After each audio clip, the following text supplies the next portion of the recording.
Bismillahirrahmanirrahim. Assalamualaikum warahmatullahi wabarakatuh.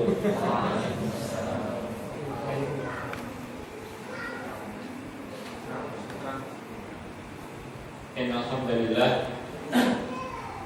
nahmaduhu wa nasta'inuhu wa nastaghfiruh wa na'udzu billahi min shururi anfusina wa sayyiati a'malina may yahdihillahu fahuwal muhtadi wa man yudlilhu falan tajida lahu waliyyan mursyida. Asyhadu an la ilaha illallah wahdahu la syarika lah wa asyhadu anna Muhammadan abduhu wa rasuluh. Allahumma shalli ala Muhammadin wa ala alihi wa ashabihi wa man tabi'ahu ila yaumiddin. Amma ba'd.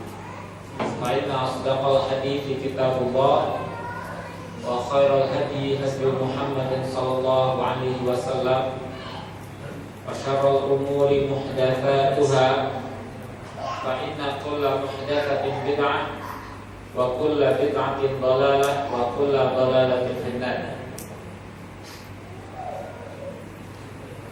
Ikhwan akhwat fillah asyhadullah, alhamdulillah pada malam hari ini kita bisa berada di majelis ini. Mudah-mudahan keberadaan kita di majelis ini menjadi wasilah bagi kita semuanya untuk mendapatkan keberkahan hidup kita di dunia ini, yaitu dengan bertambahnya ilmu dan bertambahnya ketakwaan kita kepada Allah Subhanahu wa taala, sehingga semakin hari hidup kita semakin baik. Dan inilah keberkahan yang ada dalam hidup kita. Ketika semakin hari perjalanan hidup kita semakin baik, semakin hari hidup kita ini semakin banyak diisi dengan ibadah, dengan ketaatan kepada Allah Subhanahu wa taala. Maka mengisi hidup kita dengan nilai-nilai ibadah, nilai-nilai keimanan, itu akan menjadi wasilah yang akan menghantarkan kita atau hidup kita lebih berkah. Yaitu diantaranya paling tidak 3 hal yang akan menjadikan kita atau hidup kita berkah ini, yaitu berada dalam majelis ilmu, selalu berada dalam majelis ilmu, selalu ada waktu untuk kita mendekatkan diri kepada Allah Subhanahu wa taala dengan ibadah kita, dengan meletakkan jidat kita di atas tanah untuk sujud kepada Allah dalam rangka mendekatkan diri kita kepada Allah. Kemudian juga ada saat-saat di mana waktu kita, tenaga kita infakkan, kita korbankan untuk kepentingan Islam dan kaum muslimin, dengan kita berjuang dan juga beramal, berjihad untuk i'la'i kalimatillah. Inilah yang menjadikan Umar bin Khattab masih mau hidup di dunia. Ini rasanya gitu. Kalau tidak ada itu, maka aku lebih senang untuk segera menghadap Allah. Wakilah sadakumullah. Pada kesempatan ini kita akan berada dalam agenda, salah satu dari agenda yang diadakan di tempat ini, dari bagian dakwah dan diklat dari Dewan Dakwah Islamiyah Indonesia Provinsi Jawa Tengah ini, yaitu kajian rutin bulanan tiap malam Rabu terakhir di setiap bulan, di mana acara ini, program ini adalah untuk kajian-kajian dengan menghadirkan para asatidz, para alim yang membahas permasalahan-permasalahan kontemporer yang perlu untuk kita pahami bersama. Maka sesuai dengan apa yang tertulis di sini, bahwa kajian kita ini adalah kajian fikih kontemporer dengan tema fikih prioritas dalam beramal. Ini hal yang sangat penting bagi kita semuanya untuk memahaminya. Di dalam kita beramal, memahami mana dulu, mana prioritas amal yang mestinya kita lebih mendahulukannya. Karena dalam hidup ini kita kadang dihadapkan dengan kondisi yang kita harus memilih salah satu dari dua pilihan. Oleh karena ini, fikih ini perlu dipahami.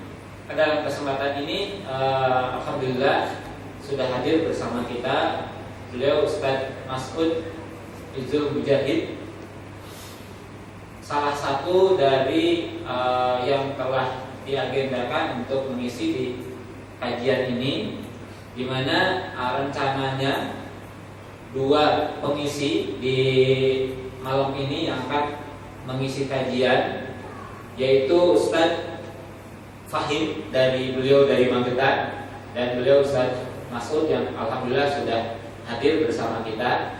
Namun untuk Ustadz Fahim, karena beliau sakit sehingga beliau tidak bisa hadir dalam kajian ini. Mudah-mudahan Allah memberikan kesembuhan kepada beliau sehingga beliau bisa beraktivitas seperti biasanya dan memberikan kemanfaatan dengan ilmunya untuk umat ini.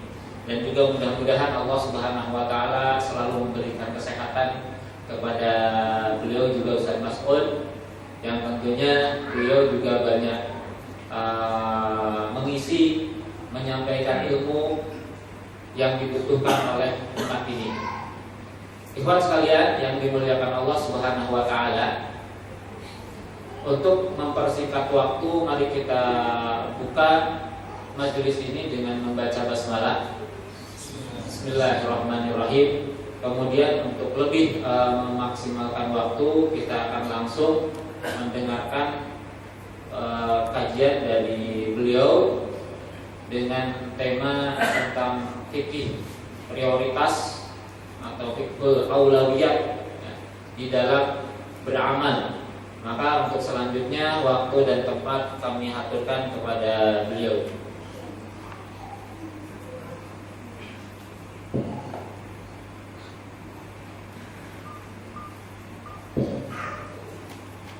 Assalamualaikum warahmatullahi wabarakatuh. Innal hamdalillah nahmaduhu wa nasta'inuhu wa nastaghfiruhu wa na'udzu billahi min shururi anfusina wa min sayyiati a'malina. Man yahdihillahu fahuwal muhtadi wa man yudlilhu fala hadiya lahu. Asyhadu an la ilaha illallah wa asyhadu anna Muhammadan abduhu wa rasuluh. Allahumma shalli wa sallim ala nabiyyina Muhammadin wa ala alihi wa ashabihi wa man wala wa ba'd. Rabbi israh li sadri wa yassir li amri wahlul 'uqdatam min lisani yafqahu qawli. Allahumma anfa'na bima 'allamtana wa 'allimna ma yanfa'una wa zidna ilman. Wa ba'd. Para ikhwan wal akhwat, para alim ulama, para ustadz dan saudara-saudara sekalian yang mudah-mudahan dirahmati Allah Subhanahu wa taala. Alhamdulillah pada kesempatan malam ini saya diberi kenikmatan yang luar biasa oleh Allah Subhanahu wa taala, yaitu bisa duduk bersama dengan saudara-saudara saya dalam rangka menambah wawasan keislaman kita, kemudian saling berbagi atas apa yang Allah Subhanahu wa taala berikan kepada kita. Mudah-mudahan majelis yang kita hadiri pada kesempatan malam ini dicatat sebagai amal soleh di sisi Allah Subhanahu wa taala, dan tentu saja semuanya berpulang pada keikhlasan kita. Saudara sekalian, kita juga berharap kepada Allah Subhanahu wa taala, mudah-mudahan majelis yang tadi sudah dibuka oleh Ustaz Agus ini menambah wawasan keislaman kita dan kita betul-betul semakin tafakuh dalam din kita. Tetapi sekali lagi sebagaimana kata Syekhul Mufassirin Abdullah bin Abbas radhiyallahu anhu, beliau pernah mengatakan bahwa pemahaman kita terhadap ajaran Allah Subhanahu wa taala sangat berbanding lurus dengan keikhlasan. Beliau pernah mengatakan al-fahmu biqadri ikhlas. Pemahaman itu sangat tergantung pada keikhlasan. Saya mencoba untuk merenungi apa yang disampaikan oleh Abdullah bin Abbas ini. Ternyata kita mendapati karena memang yang namanya ilmu din, tafaqquh fid din, itu merupakan anugerah dari Allah Subhanahu wa taala. Makanya kalau kita meminta ilmu, mintanya kepada Allah, kan begitu. Rabbi zidni ilma warzuqni fahma. Nah, sementara orang yang dekat dengan Allah dan dimudahkan oleh Allah Subhanahu wa taala untuk memahami agama ini adalah orang-orang yang ikhlas. Nah, mudah-mudahan kita termasuk hamba-hamba Allah Subhanahu wa taala yang ikhlas tadi. Yang kedua, saudara sekalian, pernah Abdullah bin Abbas radhiyallahu anhu ditanya oleh sebagian sahabat, min aina hadhil ghazirah? Ini ilmu yang seperti hujan deras ini seperti apa? Ghazirah itu hujan deras ya. Maksudnya Abdullah bin Abbas kalau sudah berbicara, yang keluar qala Allah, qala Rasul, begini pemahaman saya, begini kaedahnya, begini secara bahasa. Itu tidak pernah putus seperti hujan deras yang kalau kita lihat itu deras banget. Mungkin tadi yang Solo bagian utara merasakan derasnya hujan ya. Saya pulang dari kampus tadi sore, hujan deras banget, tapi sampai di rumah cuma rintik-rintik aja ya. Ya, hujan deras. Nah, dari mana Anda mendapatkan ilmu seperti hujan deras ini? Beliau menjawab dengan ungkapan yang luar biasa, dan jawaban beliau ini dibukukan dan diabadikan oleh Imam Asy-Syaukani dalam bukunya, Imam As-Suyuti dalam bukunya Al-Asbah wa Nadhair ya. Beliau mengatakan bilisanin saul wa qalbun akul, kata beliau. Saya mendapatkan ilmu yang banyak ini bilisanin saul, dari lisan yang senantiasa bertanya kalau belum paham. Tetapi saya juga biqalbin akil, tapi juga dengan apa namanya? Hati atau pikiran yang senantiasa berpikir. Jadi nggak sekedar mendengar, nggak sekedar membaca, tetapi mendengar dan membaca sambil menganalisa. Ya, biasanya beda antara orang yang cuma sekedar mendengar dan orang yang betul-betul menganalisa. Apa bedanya? Salah satunya nanti coba kita lihat ya. Kalau orang yang betul-betul menganalisa, menikmati sebuah ilmu, biasanya dia tidak akan ngantuk ya. Ya, tetapi kalau dia itu orang yang menganalisa, lihat saja nanti ya. Nah, kita bisa buktikan orang yang menganalisa dia tidak akan ngantuk. Tapi orang yang cuma sekedar mendengar ya, pertama akan tekla-teklo ya. Yang kedua, mohon maaf, kelihatannya lihat, matanya terbuka, tapi mungkin pikirnya menerawang kemana-mana. Ya, saya dulu punya dosen ya, namanya Subhanuddin Rahmat LC dari Libya itu ya. Beliau ngajar nahwu. So kalau teman-teman itu ngantuk, beliau mengatakan fahimtum, kalian sudah paham? Kalau ada yang mengatakan fahimna, ada yang mengatakan kalau ada yang mengatakan lam nafham ya Ustaz, ya nanti beliau mengatakan antum ini kayak ikan asin. Kenapa? Oh, ikan asin. Ya, kelihatan matanya terbuka ya. Tadi nggak paham apa-apa. Mohon maaf ya, ini sebagai awal ya. Tolong nanti sepakati bersama, jangan sampai ada yang ngantuk. Nanti kalau ada yang ngantuk ya, karena ini mulainya sudah jam 8:30 ya. Ada yang ngantuk, yang tanggung jawab yang samping ya. Ya. Nah, saudara sekalian yang mudah-mudahan dirahmati Allah Subhanahu wa taala. Selanjutnya saya mungkin secara keseluruhan tidak bisa mewakili apa yang disampaikan oleh Ustadz yang hendak disampaikan oleh Ustadz Fahim, Ustadz Utsman bin Haidar bin Said, karena kita belum sempat komunikasi disebabkan karena beliau sakit. Sebenarnya hari Sabtu kemarin kita ingin menjenguk beliau, Ustadz ya. Kita ingin menjenguk beliau, meminta apa kira-kira yang akan beliau sampaikan di majelis ini. Tapi karena ada satu dan lain hal, sehingga kita tidak jadi ke Magetan. Kalau saya sampai Tawangmangu saja ya, tersangkut di Tawangmangu, balik lagi ke Solo ya, nggak sempat jenguk beliau. Nah, saudara sekalian yang mudah-mudahan dirahmati Allah Subhanahu wa taala, pada kesempatan kali ini saya diminta untuk mengkaji tentang memahami fikih prioritas Arab, sebuah kajian yang sudah saya tulis di majalah saya An-Najah. Mohon maaf, ini bukan promosi, cuma menunjukkan saya pernah membahas di sini gitu ya. Saudara sekalian yang mudah-mudahan dirahmati Allah Subhanahu wa taala, memahami fikih prioritas amal. Yang pertama, saya mengajak teman-teman saya karena saya lihat ini wajah-wajah aktivis dan wajah-wajah mahasiswa-mahasiswi. Kita berbicara dulu dari sebuah istilah. Ini ada fikih aulawiyat kata beliau Ustaz tadi, atau dalam bahasanya kita fikih prioritas. Sebuah istilah yang mungkin belum pernah kita dengar di buku-buku turos, buku-buku kuno, buku para ulama. Kita buka buku Ar-Risalah, Sahih Bukhari, Sahih Muslim, Majmu' Fatawa, kemudian buku-buku ulama dulu mungkin ya. Kemudian kita buka Ghiyathul Umam miliknya Al-Juwaini, kemudian kita buka Al-Ahkam As-Sultaniyah miliknya Al-Mawardi. Itu kita nggak mendapatkan ya istilah fiqhul aulawiyat. Ya, tetapi sekali lagi ini bukan istilah bid'ah, jangan langsung dibid'ahkan ya.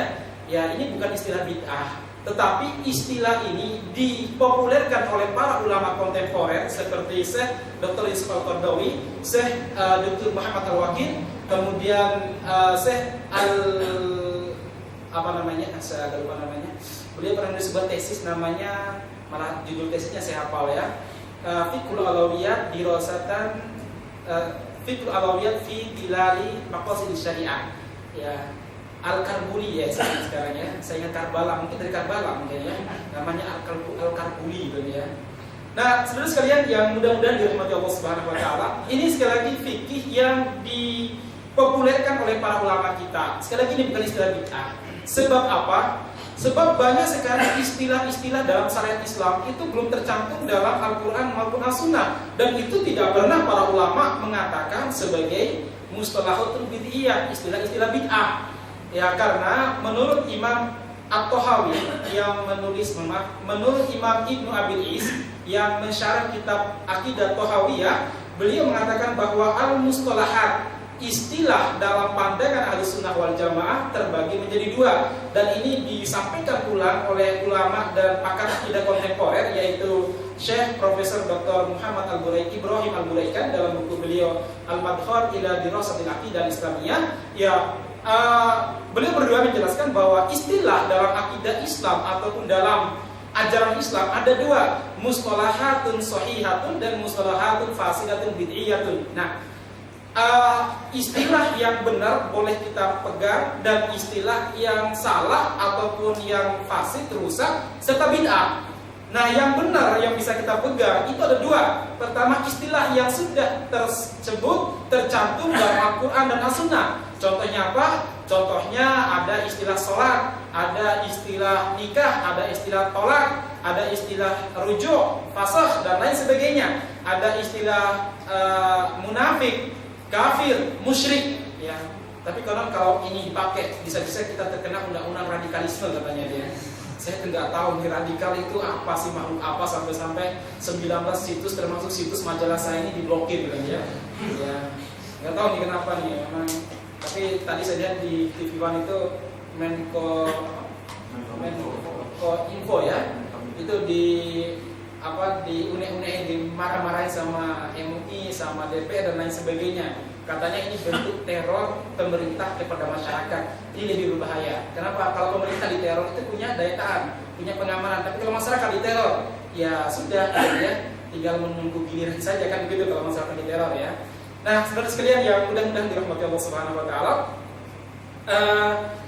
itu yang pertama. Yang kedua, istilah shahihah itu terdapat dalam buku-buku para ulama selama tidak bertentangan dengan Al-Quran dan As-Sunnah, maka bisa diterima. Contoh istilah tauhid, istilah akidah, istilah tafsir, ya, ilmu tafsir, ilmu mustalah hadis, kemudian istilah fiqhul mawarid, kemudian fikih jinayah, fikih pidana. Itu memang nggak ada dalam Al-Quran dan As-Sunnah, tapi itu istilah yang dibuat oleh para ulama untuk mempermudah kajian keislaman, terutama dipilah-pilih dan dikelompokkan oleh para ulama madzhab, ya. Nah, jadi ini bukan istilah bid'ah, termasuk fikih aulawiyat ini. Dipahami ya? Baik, kalau sudah seperti itu kita masuk ya. Apa yang dimaksud dengan aulawiyat ya, ataupun prioritas? Syekh Dr. Yusuf Al-Qaradawi dalam bukunya Awliyatul Haram Al-Islamiyah fi Marhalatil Qadimah, Beliau mengatakan yang termasuk dengan fikih aulawiyat adalah meletakkan sesuatu pada skalanya. Maksudnya meletakkan sesuatu sesuai dengan kadar urutannya dan posisinya. Itu yang dimaksud dengan fikih aulawiyat. Yang didahulukan harus didahulukan, yang bisa diundur boleh diundur, yang harus diundur jangan didahulukan. Yang wajib jangan dianggap sunnah, yang sunnah ya jangan kalahkan sesuatu yang wajib. Yang usul perlu diutamakan, yang furu nggak boleh diutamakan melebihi perkara usul. Nah, inilah yang kita maksud dengan fikih aulawiyat. Jadi meletakkan sesuatu pada tempatnya. Sesuatu yang diakhirkan harus diakhirkan. Sesuatu yang boleh dikedepankan harus dikedepankan. Ya. Kemudian dalam fikul aulawiyat dirasatul dhawabit, Syekh Dr. Muhammad Al-Wakili beliau mengatakan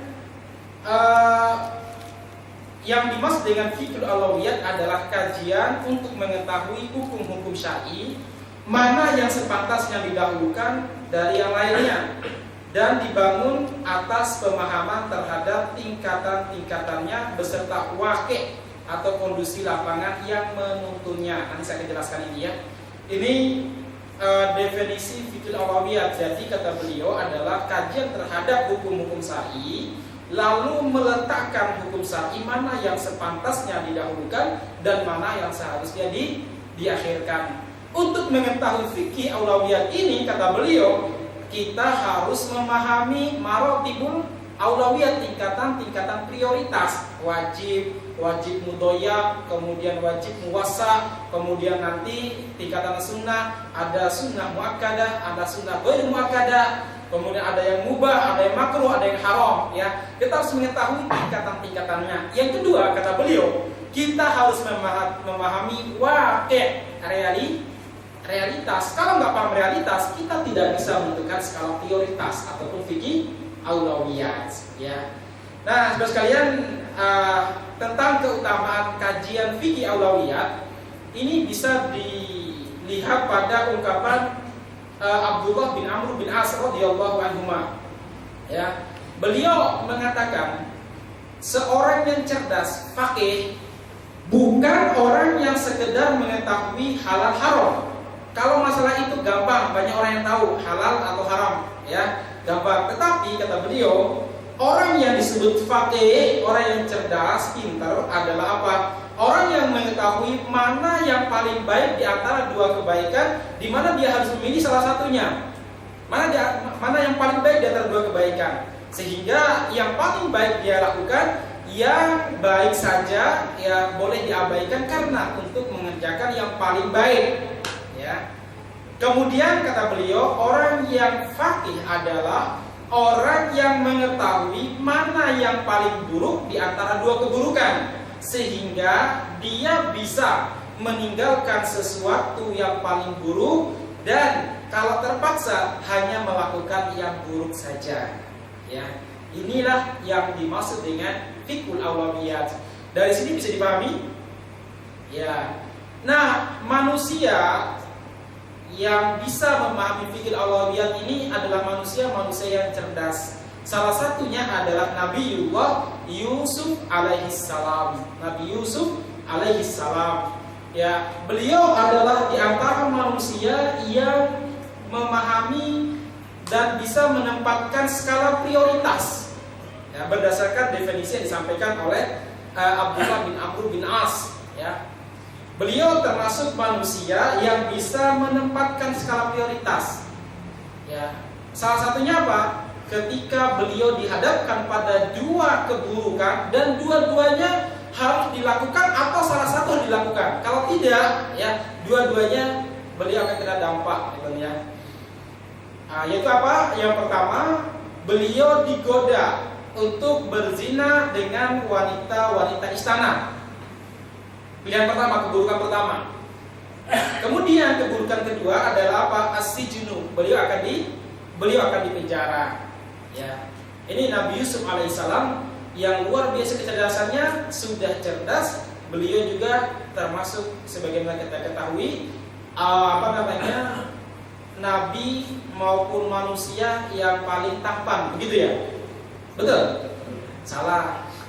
Manusia yang paling tampan itu Adam alaihissalam. Makanya kata Rasulullah SAW, kita masuk surga dalam rupa seperti rupanya siapa? Abihim Adam, Nabi Adam. Kenapa? Ya fi ahsani taqwim, ya beliau diciptakan langsung dengan tangan Allah Subhanahu wa taala sendiri. Maka ciptaannya itu lebih bagus. Kalau kita kan hasil dari sekian persilangan yang ada ya. Nah, konon kata Imam Ibnu Katsir dalam bukunya Al-Bidayah wa Nihayah, kegantengan dan ketampanan Nabi Adam itu dibelah menjadi dua, diparuh gitu ya. Nah, separuhnya dikasihkan Nabi Yusuf sehingga gantinya luar biasa. Separuhnya dibagikan kepada manusia sisanya. Kita ini juga entah dapat seberapa jutanya kita ini ya. Tapi gini-gini kata istri kita ganteng gitu ya. Nah, saudara sekalian yang mudah-mudahan dirahmati Allah Subhanahu wa taala, sebagaimana kata Imam Ibnu Katsir ya dalam sebuah riwayat, manusia wanita yang paling cantik siapa? Zulaikha enggak? Hawa, betul ya.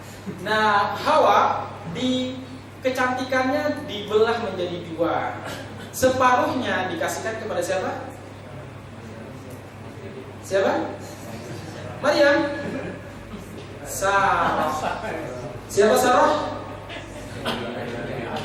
Istrinya Nabi Ibrahim alaihissalam, ibundanya Nabi Ishak ya. Nah, Sarah ini mendapatkan separuh kecantikan Adam Hawa alaihissalam. Kemudian separuhnya dikasihkan istri kita, adik-adik kita, ibu-ibu kita ya. Lumayan. Nah, sekalian yang mudah-mudahan dirahmati Allah Subhanahu wa taala, memang ya begitu kenyataannya kata Ibnu Katsir, tapi riwayatnya sahih dan dhaif. Saya enggak mempermasalahkan yang namanya sejarah, ya memang seperti itu kan sejarah ya. Hilawakola kebanyakan begitu, sejarah itu yang betul-betul ada sanadnya. Dan saya lihat satu-satunya sejarah yang pakai sanad itu Tarikh At-Tabari kan ya, itu berapa puluh jilid itu ya, pakai sanad ya. Ya dari bulan si bulan cerita begini, luar biasa Imam At-Tabari ini ya. Beliau pernah meminta kepada muridnya untuk apa? Menulis kitab tafsir yang berjumlah 30.000 halaman. Tafsir, kemudian murid-muridnya mengatakan, ya Imam, ini sampai umur kami habis dan ya, nggak bakal rampung nih menulis 30.000 halaman dan seperti itu ya. Ya udah diringkas saja. Jadi berapa? Dihilangkan nolnya 3.000 ya. Itulah kecerdasan Imam At-Tabari rahimahullah. Nah, saudara sekalian, Yusuf alaihissalam mengatakan, Rabbi as-sijnu ahabbu ilayya mimma yad'unani ilaih. Ya Allah, penjara lebih aku sukai daripada ajakan mereka kepadaku, yaitu untuk berbuat serong, ya berbuat zina. Penjara lebih aku sukai, kata Nabi Yusuf alaihissalam. Nah, kenapa? Beliau melihat bahwa yang paling buruk adalah zina, sedangkan penjara itu memang buruk, tapi keburukan penjara masih bersifat prediktif. Apa prediktif? Masih diperkira-kirakan. Yang masuk penjara nanti dipukul, dipaksa sujud kepada patung, dipaksa kufur dan lain sebagainya. Itu sesuatu yang masih bayang-bayangan, belum pasti. Sementara keburukan zina itu pasti. Makanya beliau menganggap bahwa keburukan yang pasti itu lebih buruk daripada keburukan yang sifatnya masih prediktif. Nah, makanya Nabi Yusuf alaihissalam mengatakan, Rabbi as-sijnu ahabbu ilayya mimma yad'unani ilaih. Saudara sekalian, dalam pentas sejarah Islam, sebenarnya para ulama dan para sahabat, bahkan Rasulullah SAW sudah menerapkan fikih prioritas. Ya, fikih prioritas. Ya, soalnya kalau kita nggak memahami fikih prioritas ini bahaya sekali, saudara sekalian. Bayangkan kita ini memiliki peran yang begitu banyak.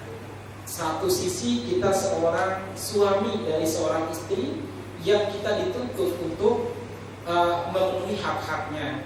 Di saat yang bersamaan kita seorang anak dari ibu, orang tua kita mungkin sudah tua, di mana kita dituntut untuk berbakti kepada mereka berdua. Di saat yang bersamaan kita mungkin seorang ustadz dari salah satu pondok yang di situ kita dituntut untuk memberikan pelajaran dan mengajarkan kepada anak-anak didik kita. Di saat yang bersamaan, kita mungkin salah satu dari anggota sebuah komunitas, harokah ataupun organisasi Islam yang menghendaki tegaknya syariat Islam. Tentu saja yang begitu itu pasti memiliki aturan, ya. Nah, kita ini manusia satu, ya, tubuh kita satu, jiwa kita satu, tetapi memiliki banyak peran. Kalau kita tidak mengetahui prioritas, nah ini bermasalah, ya. Boleh jadi kita ini hancur-hancuran, entah mungkin dalam perjuangan kalah atau di dalam kekeluargaan kita kalah, ya, atau jangan-jangan justru menjadi manusia yang durhaka kepada kedua orang tua, ya, karena nggak bisa menempatkan skala prioritas. Saya tambahkan di saat yang bersamaan kita juga seorang budak Allah, hamba Allah yang wajib mentaati Allah Subhanahu wa taala. Kalau tidak mengerti skala prioritas, juga bermasalah. Permasalahannya seperti Juraij nanti, ya. Ketika ibunya memanggil beliau di saat beliau sedang sholat sunnah, kemudian dia mengatakan, Robbi sholati ya ummi, Robbi aku melanjutkan sholat atau memenuhi panggilan ibuku. Kemudian dia ternyata memilih melanjutkan sholat sunnahnya. Lalu ibunya murka dan berdoa, ya Allah, jangan sampai kamu wafatkan Juraij kecuali engkau telah memperlihatkan wajah pelacur di hadapannya. Sampai kisah anak gitu, ya, pelacur ngaku kalau dia dihamili oleh Juraij gitu, ya. Nah, terus kalian, kenapa masalahnya sampai Allah Subhanahu wa taala menerima memustajabkan doa ibunya? Karena Juraij salah satunya tidak bisa menempatkan fikih prioritas. Seharusnya dia lebih memenuhi panggilan kedua ibunya, sebab memenuhi dan berbakti kepada kedua orang tua itu wajib. Sementara sholat sunnah ya sunnah, namanya sholat sunnah ya sunnah, ya. Nah, saudara sekalian yang mudah-mudahan dirahmati Allah Subhanahu wa taala, inilah kenapa Allah Subhanahu wa taala memberi hukuman kepada Juraij. Saudara sekalian yang mudah-mudahan dirahmati Allah Subhanahu wa taala, bagaimana Rasulullah SAW menempatkan skala prioritas dalam kehidupan beliau? Ya, salah satunya pertama, saudara sekalian, sebagaimana kita ketahui, Rasulullah SAW mendakwahkan yang pertama kali di penduduk Makkah adalah apa? At-Tauhid, ya, dan al-imanu bil yaumil akhir. Dan yang ketiga adalah apa? Ya, mahasinul akhlak, akhlak yang baik. Itu prioritas beliau dakwah di Makkah. Ya, prioritas dakwah beliau di Makkah seperti itu. Beliau tidak berdakwah bagaimana memerangi para togut-togut Quraisy, bagaimana berjihad, bagaimana zakat, bagaimana puasa dan lain sebagainya. Tapi yang pertama kali beliau lakukan adalah apa? Ya, dakwah tauhid, berdakwah, mengajarkan tauhid, mengajarkan iman kepada hari akhir, dan mengajarkan mahasil akhlak yang baik, sehingga banyak orang yang terpengaruh dengan dakwahnya Nabi Muhammad SAW. Salah satu faktornya karena beliau seorang yang mengajarkan Islam dengan lembut, mengajarkan Islam dengan baik, ya, bukan dengan ancaman. Saudara sekalian yang mudah-mudahan dirahmati Allah Subhanahu wa taala, ini yang seharusnya kita lakukan. Nah, kemudian yang kedua, Rasulullah SAW ketika beliau mendirikan negara Islam Madinah, jadi Madinah itu negara Islam. Ya, kalau ada orang-orang liberal mengatakan nggak ada negara Islam dalam sejarah Islam, itu nggak ada katanya. Terus Madinah mau disebut negara apa kalau bukan negara Islam? Jadi kata mereka negara Islam itu cuma ilusi, ya, cuma mimpi, ya. Tapi yang lebih parah lagi apa? Ada yang mengatakan Iran negeri Islam, itu parah banget gitu, ya. Saya tadi baca surat terbuka seseorang kepada seorang ustaz di Solo ini. Kenapa? Karena ustaz itu dikatakan mencela Iran katanya. Ya, mencela Iran ya wajar, bahkan wajib sekarang, ya. Saya pernah dikira sama orang Syiah di kapal, di pesawat, ya. Saya di pesawat dari Lombok, ya, turun di Surabaya, orang Arab. Saya bawa majalah, ya, terkait masalah Suriah. Dia bilang sama saya, ente ngapain kok bawa-bawa majalah Suriah? Saya bilang, Pak, saya aktivis kemanusiaan, saya sedang mengumpulkan dana, saya bilang gitu, ya. Terus dia bilang, dana untuk apa? Dana untuk membantu saudara kita di Suriah. Ente kok bantu Wahabi? Kita disuruh bilang saya langsung kaget gitu, ya. Maksud Bapak gimana? Saya bilang, itu yang melawan muslimin, yang melawan pemerintah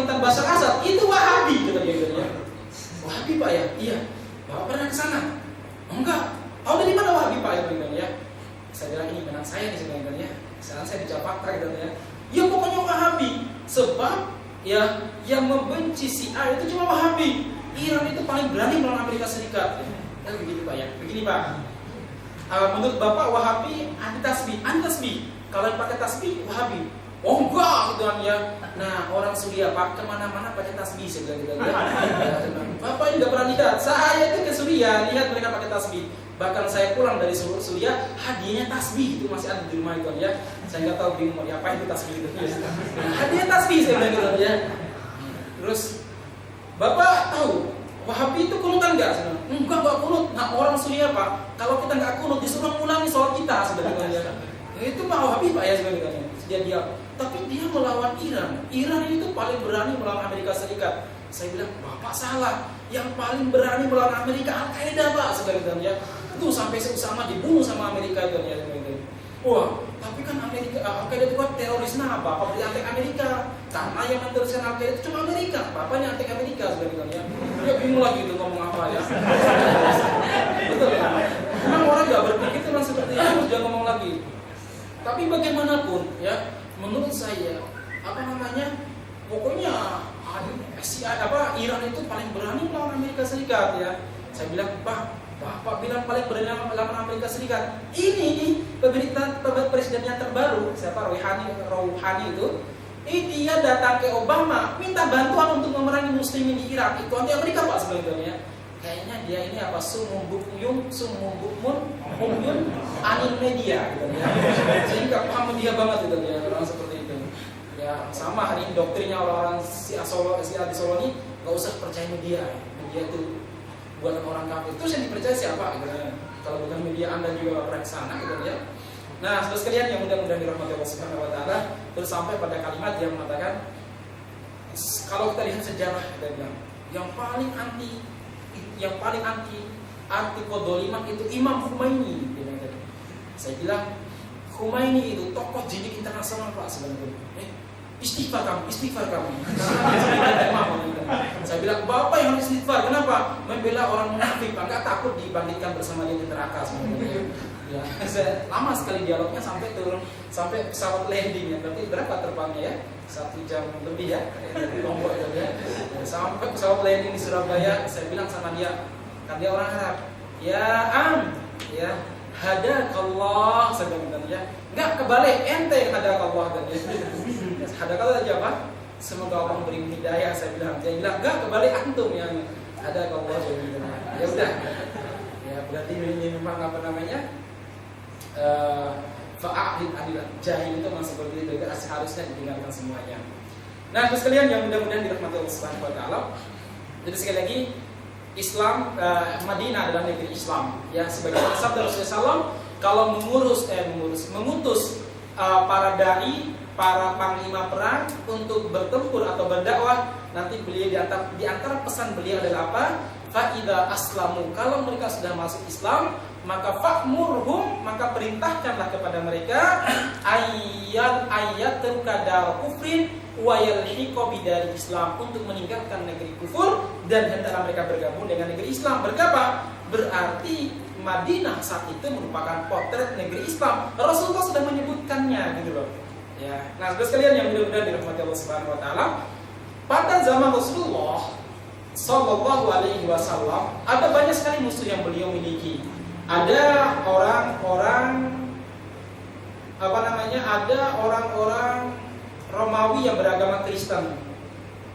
Ada orang-orang Majusi yang orang-orang Persia Raya yang beragama Majusi. Ada orang-orang musyrikin suku-suku di sekitar Arab ya. Ada juga orang-orang kafir Quraisy yang jelas musuh kebuyutan sejak awal pertama kali mendakwakan Islam.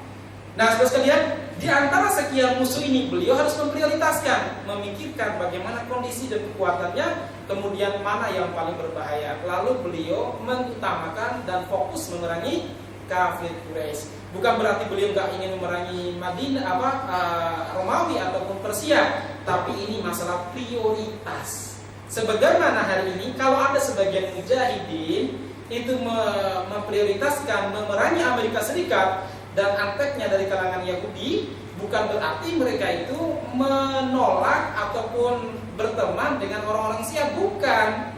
Jangan disalahpahami. Seperti ketika Syekh Aiman mengatakan fokus kita hari ini adalah Amerika dan Yahudi. Bukan berarti Syekh Aiman ini berteman setia dengan Irak, enggak ya. Ini masalah prioritas ya.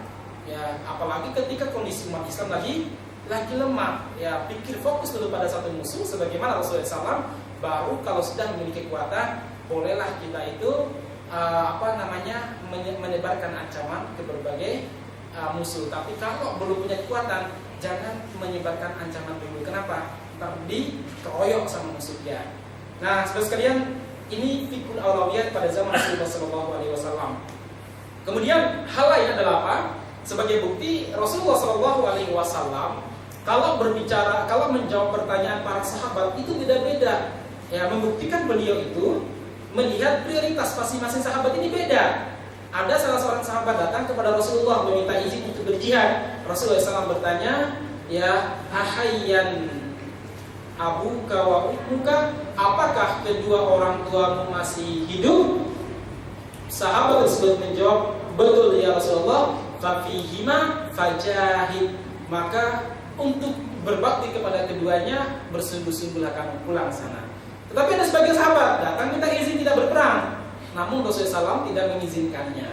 Apa masalahnya? Masing-masing orang beda prioritas dan masing-masing orang itu banyak memiliki kepentingan yang berbeda-beda. Mungkin sahabat yang diperintahkan untuk berbakti kepada ibu dan bapaknya, siapa tahu ibu dan bapaknya sudah tua renta atau tidak memiliki saudara yang lain yang bisa membantu kedua orang tuanya. Sementara sahabat yang tidak diizinkan untuk tidak ikut berperang, itu adalah sahabat yang sebenarnya orang tuanya mungkin kaya, punya pembantu atau ada saudari-saudarinya yang bisa mengurus kedua orang tuanya. Ada lagi sahabat bertanya kepada Rasulullah, sahabat muda, pengantin baru, bulan Ramadan bertanya, ya Rasulullah, apa hukum seorang laki-laki mencium, bercumbu dengan istrinya? Rasulullah mengatakan, nggak boleh. Beberapa waktu kemudian, ada orang tua umur 60 tahun ke atas, ya datang kepada Rasulullah bertanya, ya Rasulullah, bagaimana hukum seorang laki-laki mencium istrinya di siang hari dalam Ramadan? Boleh. Sahabat yang muda diprotes, ya Rasulullah, pertanyaan sama, jawabannya beda. Ya, tebang pilih ya.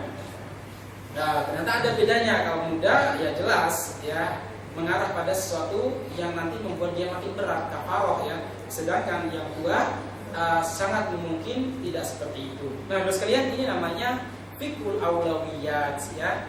Kemudian Abu Bakar radhiyallahu anhu juga mempraktekkan fikul aulawiyat. Di antaranya apa?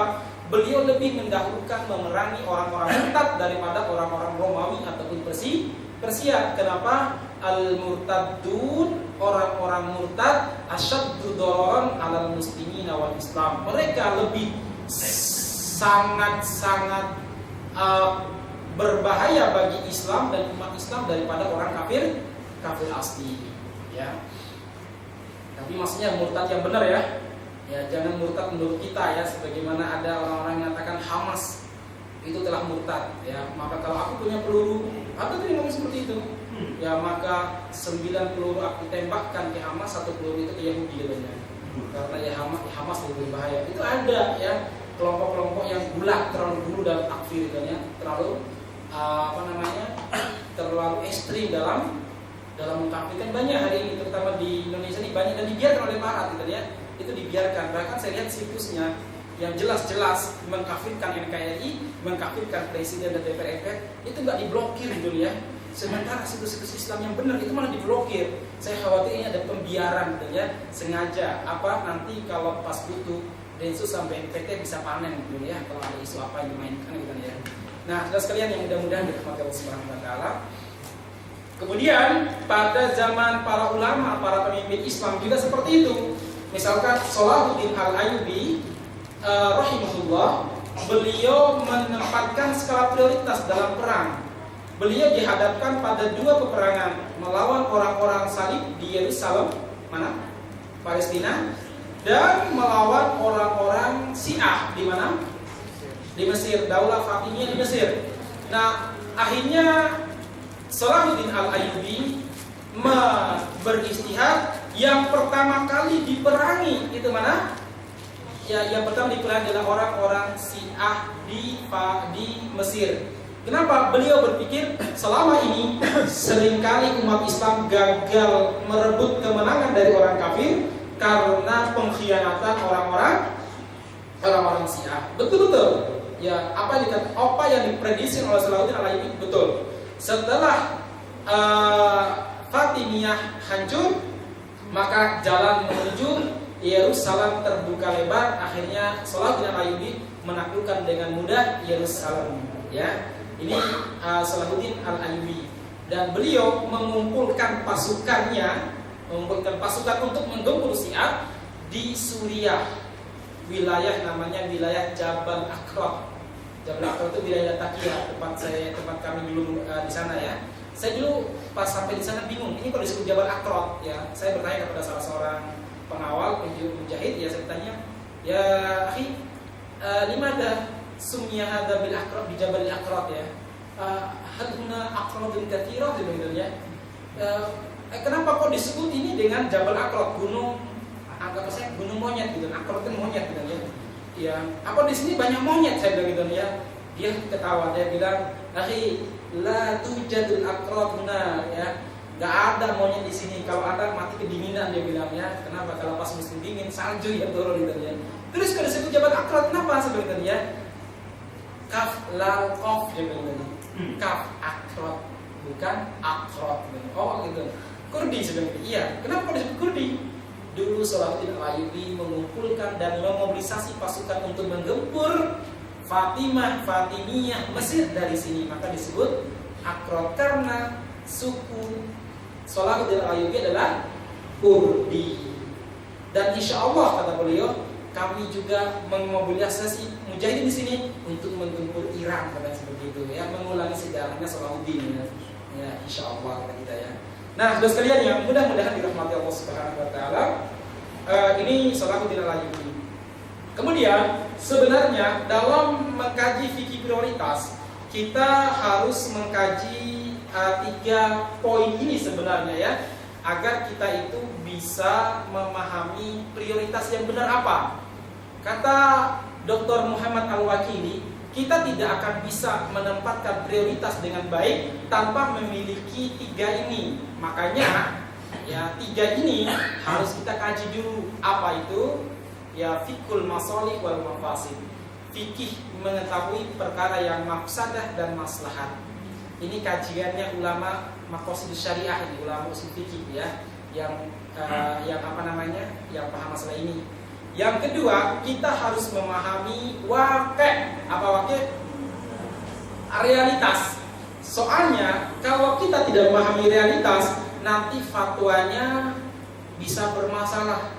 Ya, bisa bermasalah. Harus mengerti bagaimana realitas yang terjadi. Sebagaimana Rasulullah, beliau menjawab pertanyaan para sahabat dan mengizinkan satu, tidak mengizinkan yang lain, karena beliau memahami realitas masing-masing sahabat. Ya. Kemudian demikian juga Abu Bakar radhiyallahu anhu, Salahuddin Al-Ayyubi mengetahui realitas. Sebab itulah kenapa mereka ini benar dalam menentukan prioritas. Ya, benar menentukan prioritas. Imam Ibnu Qayyim Al-Jauziyah dalam bukunya Ilamul Muwaqqi'in an Rabbil Alamin menjelaskan kalau